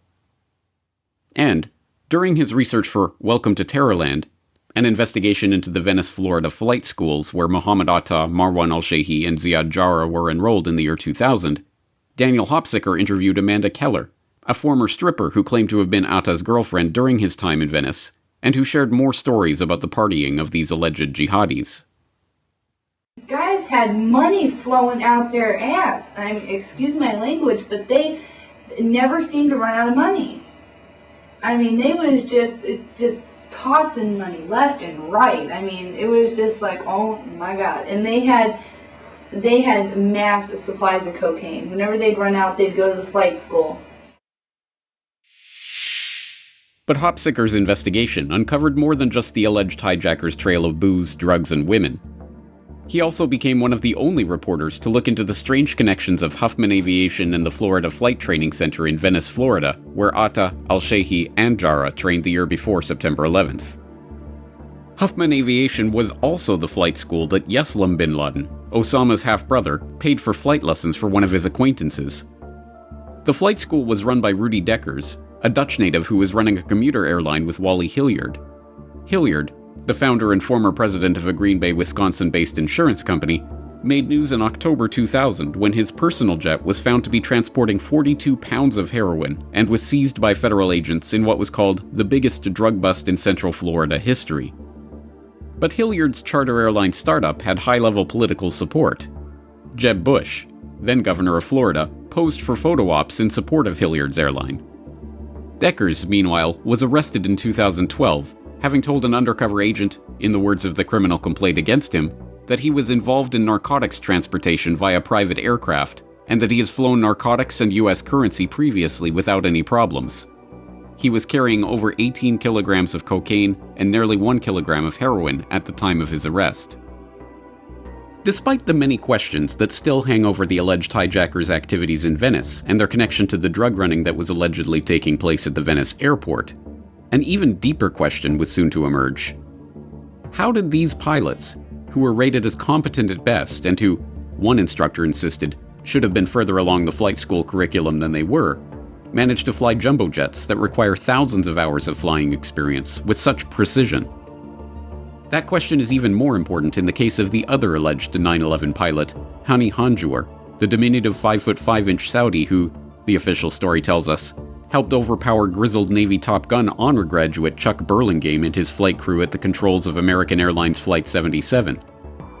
According to that story, Hanjour allegedly flew a Boeing 757 with what aviation sources for the Washington Post described as extraordinary skill through a 7,000-foot spiral descent to hit the Pentagon, a move that veteran airline pilot Ed Soliday told the 9/11 Commission would be tough for any pilot, including himself, and which left one radar operator at Dulles Airport stunned. The speed, the maneuverability, the way that he turned, we all thought in the radar room, all of us experienced air traffic controllers, that was a military plane. But Hanjour, by all accounts, was a completely inept pilot. He dropped out of his first flight school, the Sierra Academy of Aeronautics, after only a few classes.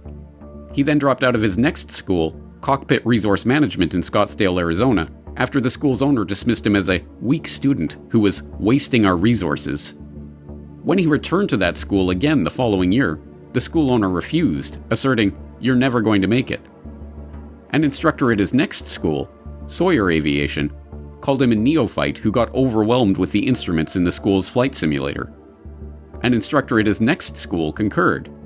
Hanjour had no motivation, a poor understanding of the basic principles of aviation, and poor judgment, combined with poor technical skills. After bypassing the FAA to obtain a commercial pilot's license from a for-profit contractor, the operation manager at yet another flight school in the Phoenix area, Peggy Chevrette, told Fox News that Hanjour was clearly unqualified to be in the cockpit. "I couldn't believe that he had a license of any kind with the skills that he had." Even the New York Times conceded that the remarkable flight attributed to Hanjour on 9/11 was inexplicable. In an article headlined, "A Trainee Noted for Incompetence," the paper quoted one former flight school employee who knew Hanjour as saying, "I'm still to this day amazed that he could have flown into the Pentagon. He could not fly at all." Whatever the case, what would eventually become the official explanation for this seeming incongruity, namely that the single-engine aircraft training and jet simulation training that they had received was good enough for these men to jump into the cockpit of commercial jet airliners and pilot them hundreds of miles to their targets, was rejected in the first hours of the attack as completely implausible. And meanwhile, they did spend 7 months at this flying school in Venice, according to these records. And although they were not trained to fly jets, do people believe that what they learned there was easily transferable to, say, a 757 or a 767? Actually, no, they don't say that it's easily transferable because it's such a different type of jet. But nonetheless, they got that initial training in Venice, Florida. Whether their training continued elsewhere, you have to assume it took place somewhere else. Where they learned it, though, at this point, I don't know, and the FBI hasn't told us. All right. Kerry Sanders, interesting development down in... A Newsweek story of September 15th, 2001 provided one potential answer to this puzzle. According to a high-ranking U.S. Navy source cited by the report, 3 of the alleged hijackers listed their address on driver's licenses and car registrations as the Naval Air Station in Pensacola. And, according to a separate high-ranking Pentagon official, another of the alleged hijackers may have received language instruction at Lackland Air Force Base in San Antonio. But this report, like the subsequent reports of people with the same name as the alleged hijackers turning up alive and well in the wake of 9/11, which prompted the FBI to apologize to one mistakenly named suspect, and forced FBI Director Robert Mueller to acknowledge that they were not certain of the identities of several of the named men, were eventually dismissed as mere confusion over common Arab names. On September 28, 2001, the FBI released the final list of names and photographs of the alleged hijackers, and this rogues gallery of fearsome al-Qaeda operatives was cemented in the public imagination. So who were these 19 men? If they really were who the FBI said they were, who directed them? How were they supposed to have entered the United States?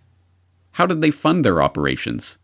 And how did they evade detection while living openly in the US for months, and in some cases years?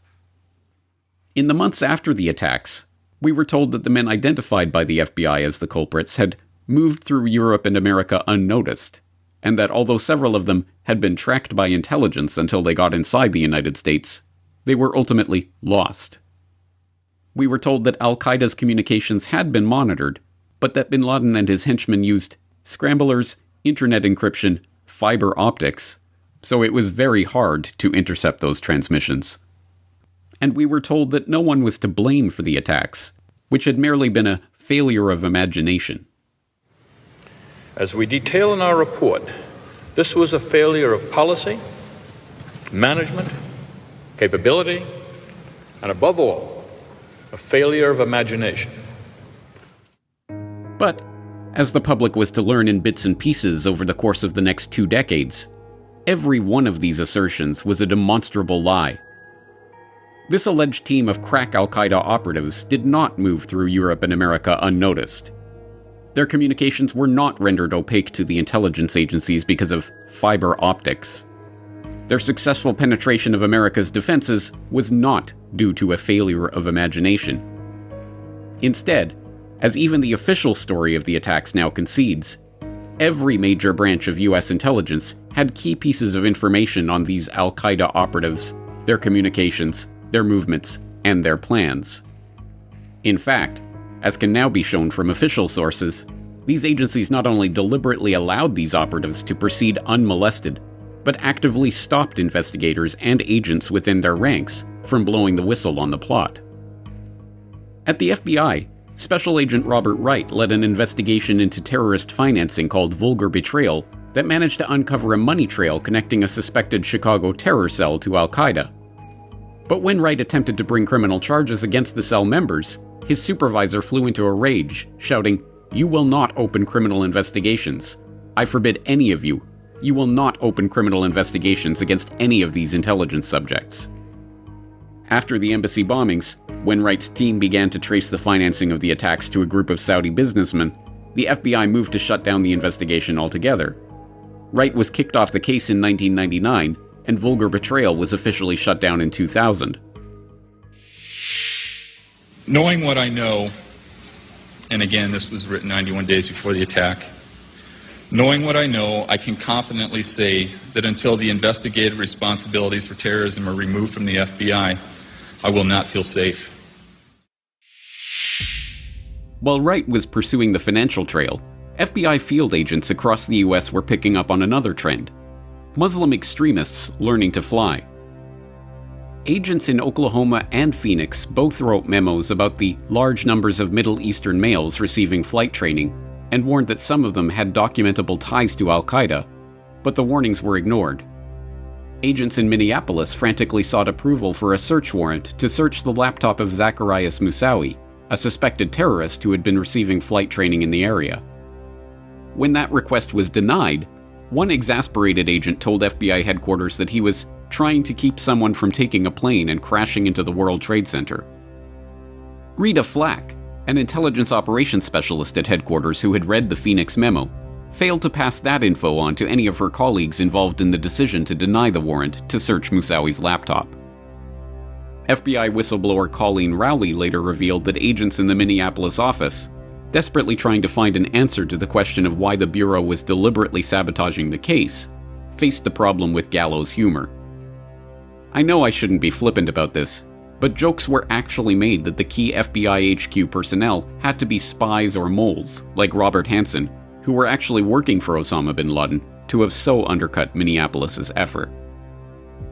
The Pentagon's intelligence branch, meanwhile, not only had foreknowledge of the plot, but, according to information that emerged years later and was quickly suppressed, had identified 4 of the presumed terror operatives and mapped out the network connecting them to the Brooklyn cell headed by the Blind Sheikh. Able Danger was a classified information operations campaign against transnational terrorism launched by military intelligence in the fall of 1999. First revealed to the public in June 2005, Able Danger employed data mining techniques on open source and classified information to identify networks of likely terror agents, including those operating in the US.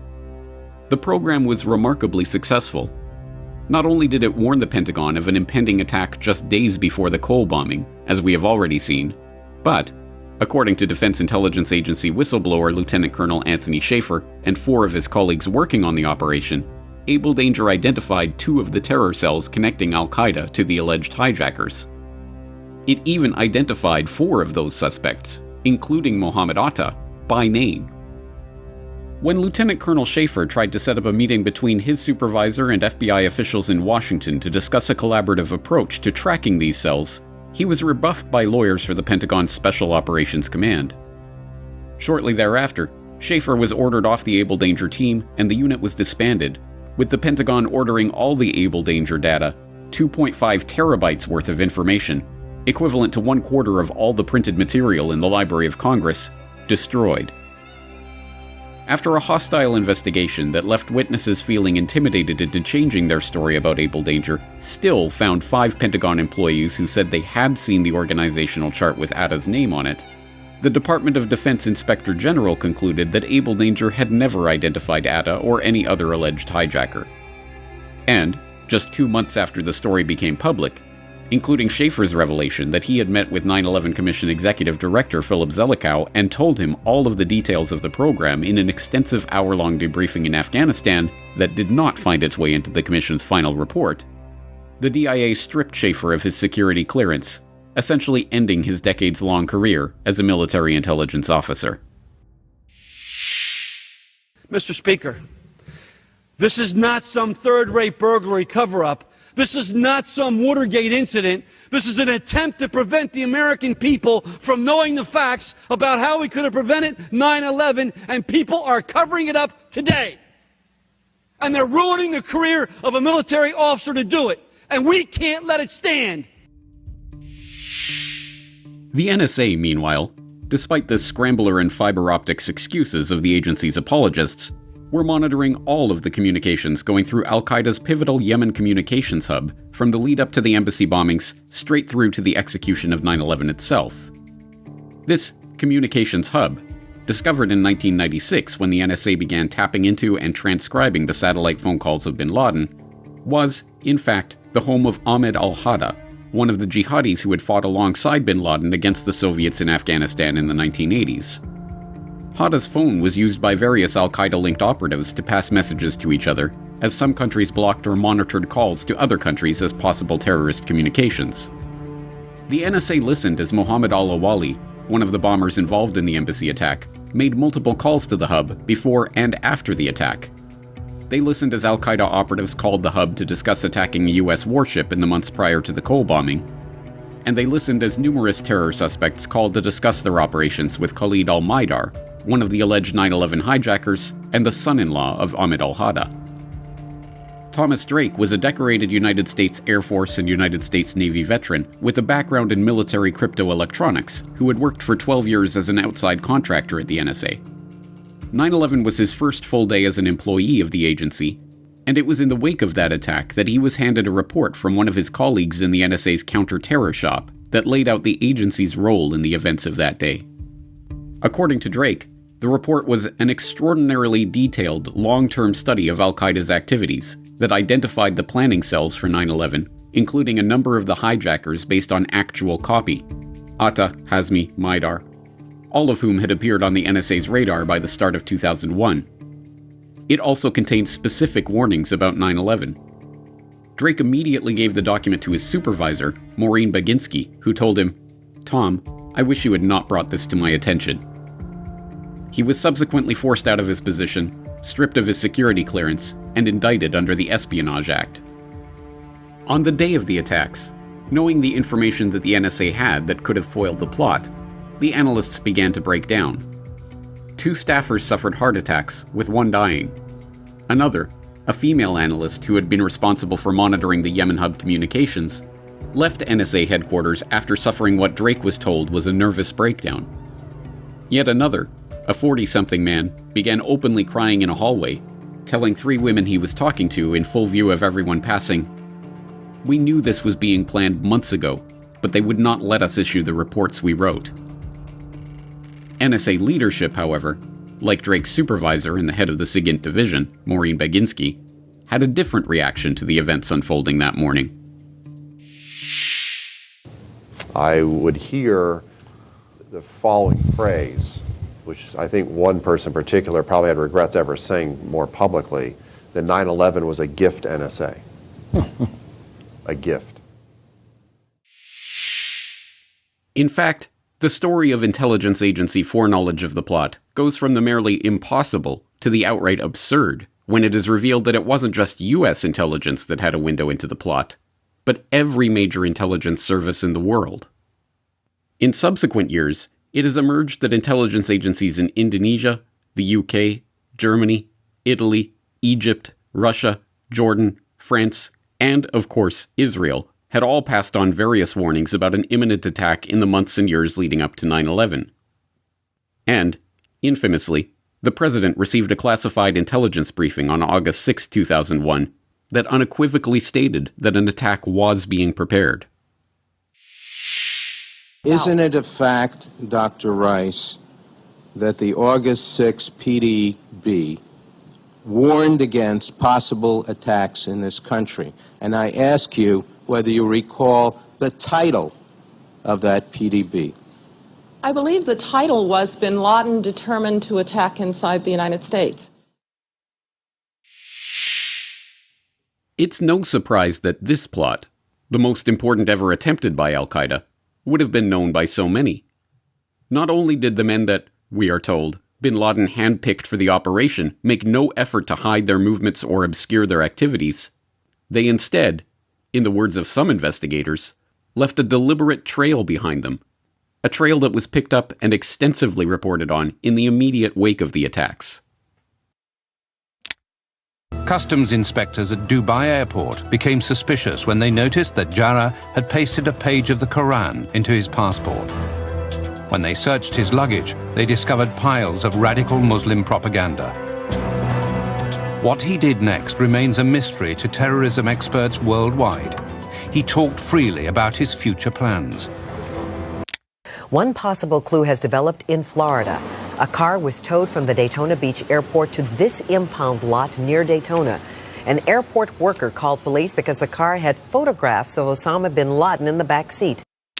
And that's why they geared up the FBI agents in the field immediately, and they located him in South Florida and again over on the west coast of Florida in Venice. Were they surprised, Kerry, that he wasn't traveling under an assumed name?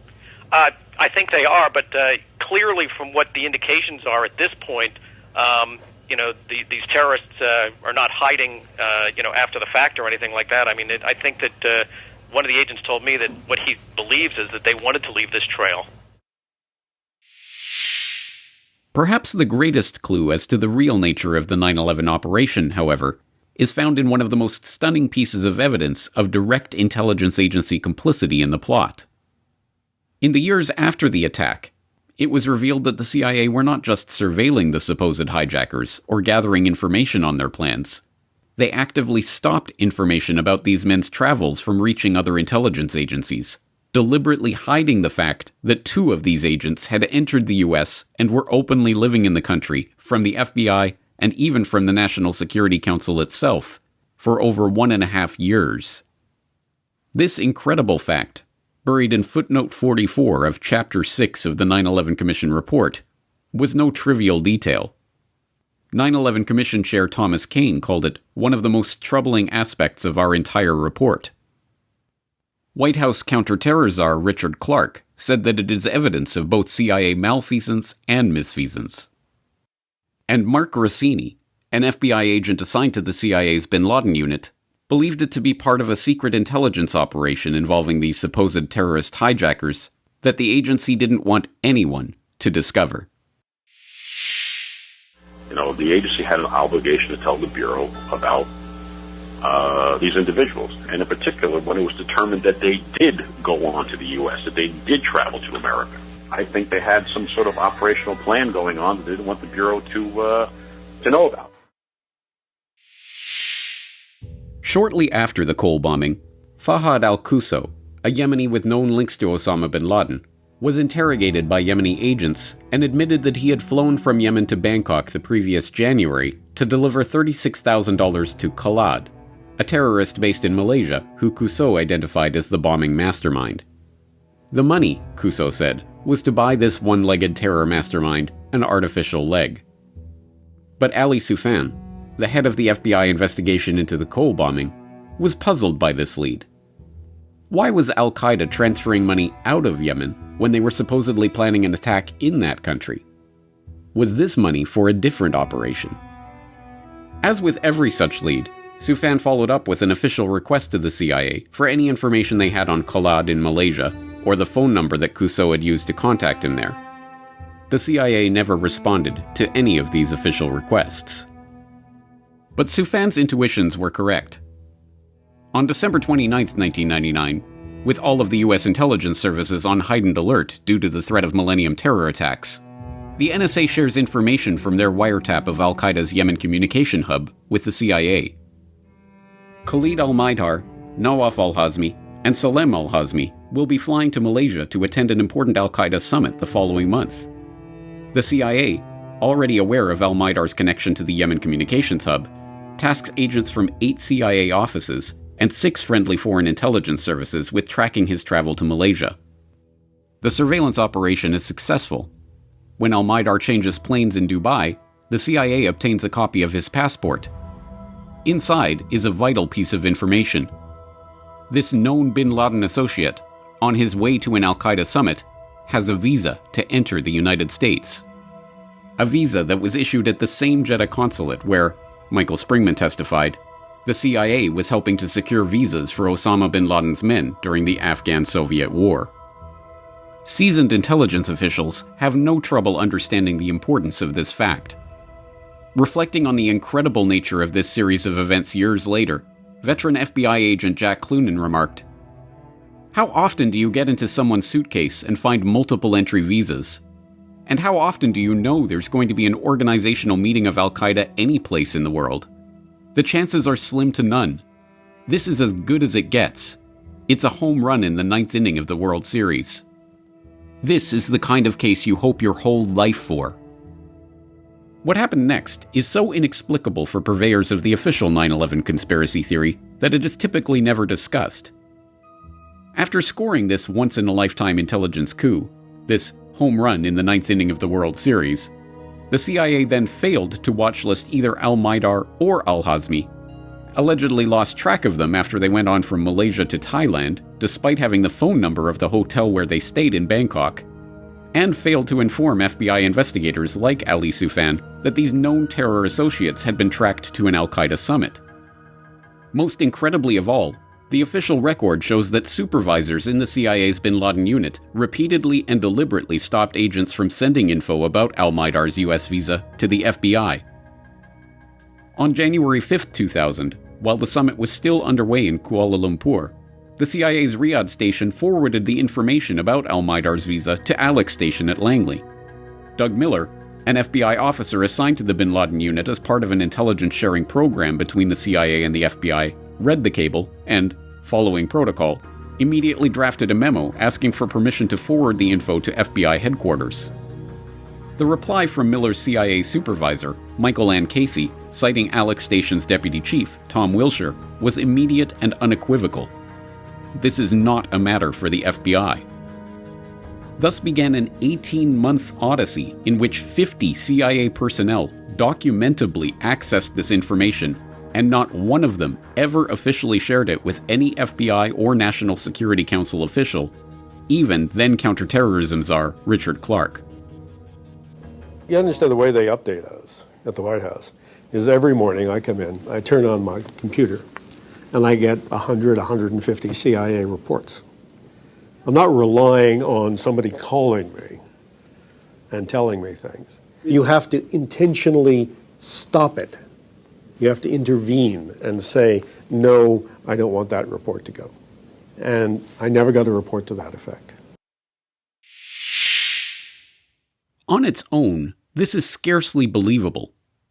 The Central Intelligence Agency actively and deliberately made a decision to stop the automatic sharing of information on the most sensitive national security intelligence in their possession. On September 12, 2001, when the CIA finally granted Ali Soufan's request from nearly 1 year before and sent him their intelligence about the Malaysia meeting, he began visibly shaking and rushed to the bathroom, vomiting on the floor next to the toilet. When one of his colleagues asked him what had happened, he said, "They knew. They knew." But neither Soufan nor anyone else familiar with the hidden history of al-Qaeda should be surprised. When put into its context, this episode is a perfectly predictable continuation of the same pattern of intelligence agency aid that, as we have seen, defines the story of al-Qaeda. It is sometimes said that in order to be successful in their mission, the intelligence agencies have to get everything right all the time, whereas the terrorists only have to get lucky once. But the al-Qaeda terrorists, protected, shepherded, and aided by the intelligence agencies as they demonstrably were, did not get lucky once. They got lucky over and over and over again, time after time after time, year after year after year, from their earliest beginnings, through their development and growth, through their rise to international prominence, through every major terrorist attack of the 1990s, and right up to the doorstep of 9/11. At this point, the incompetence theory of failures and missed opportunities is not only not supportable, it is a transparent falsehood. There is only one conclusion possible. These terrorists were deliberately aided. This is not fringe conspiracy thinking. Even Richard Clarke eventually came to this conclusion. For me, to this day, it is inexplicable why, when I had every other detail about everything related to terrorism, that the director didn't tell me, that the director of the Counterterrorism Center didn't tell me, that the other 48 people in CIA who knew about it never mentioned it to me or anyone in my staff in a period of over 12 months. They were stopped from getting to you and stopped from getting to the White House then? And stopped from getting to the FBI and the Defense Department. We therefore conclude that there was a high-level decision in the CIA ordering people not to share that information. How high level? I would think it would have to be made by the director. Have you asked George Tenet or Cofer Black or Richard Blee about any of this after the fact? No. The facts tripped out to you over time, right, over these investigations, and then you started Took a while. Yeah. And so you've never approached them, so what's the deal? But you used to be kind of buddies with Tenet, right? So look at it this way. They've been able to get through a joint House investigation committee and get through the 9/11 Commission, and this has never come out. They got away with it. They're not going to tell you, even if you waterboard them. That the former top-ranking counterterrorism official in the United States has publicly accused the former director of the CIA and other top CIA officials of running an operation involving the accused 9/11 hijackers, and then covering up that operation and information about it up to and through 9/11. An incredible accusation recorded by 2 independent filmmakers and freely viewable on YouTube for the past decade, is apparently of so little importance that it has never been followed up on by any major media outlet. But Clarke's version of the story, explosive as it is, that these accused terrorists really were terrorists, that they, like Ali Mohammed, managed to triple-cross the intelligence agencies that were trying to use them as double agents against al-Qaeda, and that the highest ranks of those intelligence agencies, up to and including the director of the CIA, engaged in a cover-up of the entire affair, indirectly allowing 9/11 to take place purely to save their own skin, demonstrably cannot be the full story.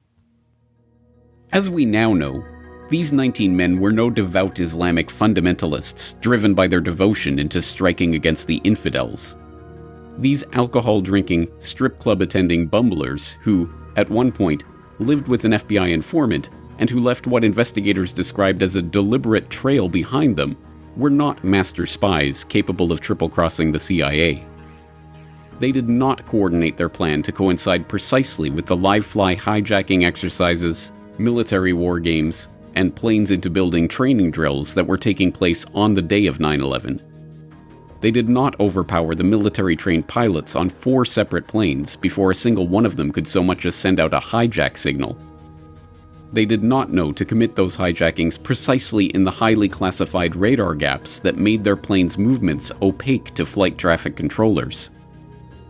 They did not pilot those planes through maneuvers that even experienced pilots called tough for any airline pilot, despite never having sat in the cockpit of a jumbo jet before. They did not cause 3 buildings to pulverize themselves in mid-air, falling directly through the path of most resistance at freefall gravitational acceleration with 2 planes. They did not decide to fly around the Pentagon to miss the Defense Secretary's office, and instead hit the section of the building where bookkeepers and budget analysts were working on the problem of the $2.3 trillion that Donald Rumsfeld had just 24 hours earlier admitted could not be accounted for in the Defense Department's budget. They did not commit the informed trading that 3 separate academic studies have proven did take place in the run-up to 9/11. They did not engage in the decades-long cover-up of these facts in the wake of that attack. And they did not launch the war of terror that sometimes saw the US and its allies using Al-Qaeda as a convenient excuse for aggression in foreign countries, and other times saw them actively collaborating with Al-Qaeda to achieve their geopolitical goals. No, Richard Clarke's story is itself a cover-up. The spectacular, catalyzing terror attack of 9/11 was not allowed to happen. It was made to happen. But why? Who, other than the devout Muslim suicide warriors posited by the official 9/11 conspiracy theorists, would do such a thing? And for what purpose? To answer these questions, we need to return to Operation Susanna and the false flag terror ruse that has been employed by the British, the Israelis, and the US throughout the past century. As we shall see, just 8 years after Operation Susanna failed in Egypt, the highest-ranking officials in the US military drafted plans to stage terror attacks, blow up airliners, and even kill Americans in order to blame their political enemies. And in the lead-up to 9/11, a cadre of political operatives brought those plans into the 21st century, paving the way for a new Pearl Harbor that would begin a worldwide war of terror and a clash of civilizations.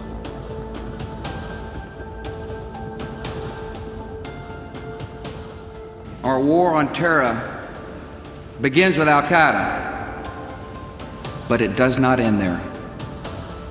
It will not end until every terrorist group of global reach has been found, stopped, and defeated.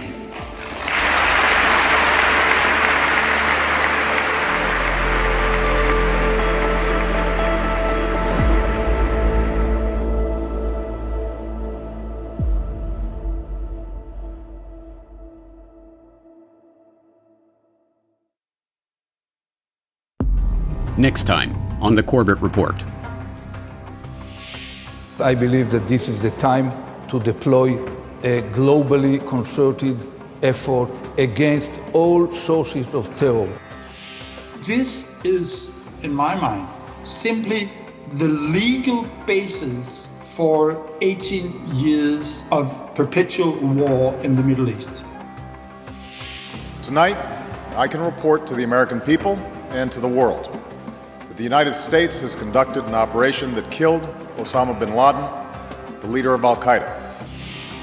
I would go so far as to say that if they didn't have an Osama bin Laden out there, they'd invent one. False Flags: The Secret History of Al-Qaeda. Part 3: The War of Terror. Coming soon to CorbettReport.com.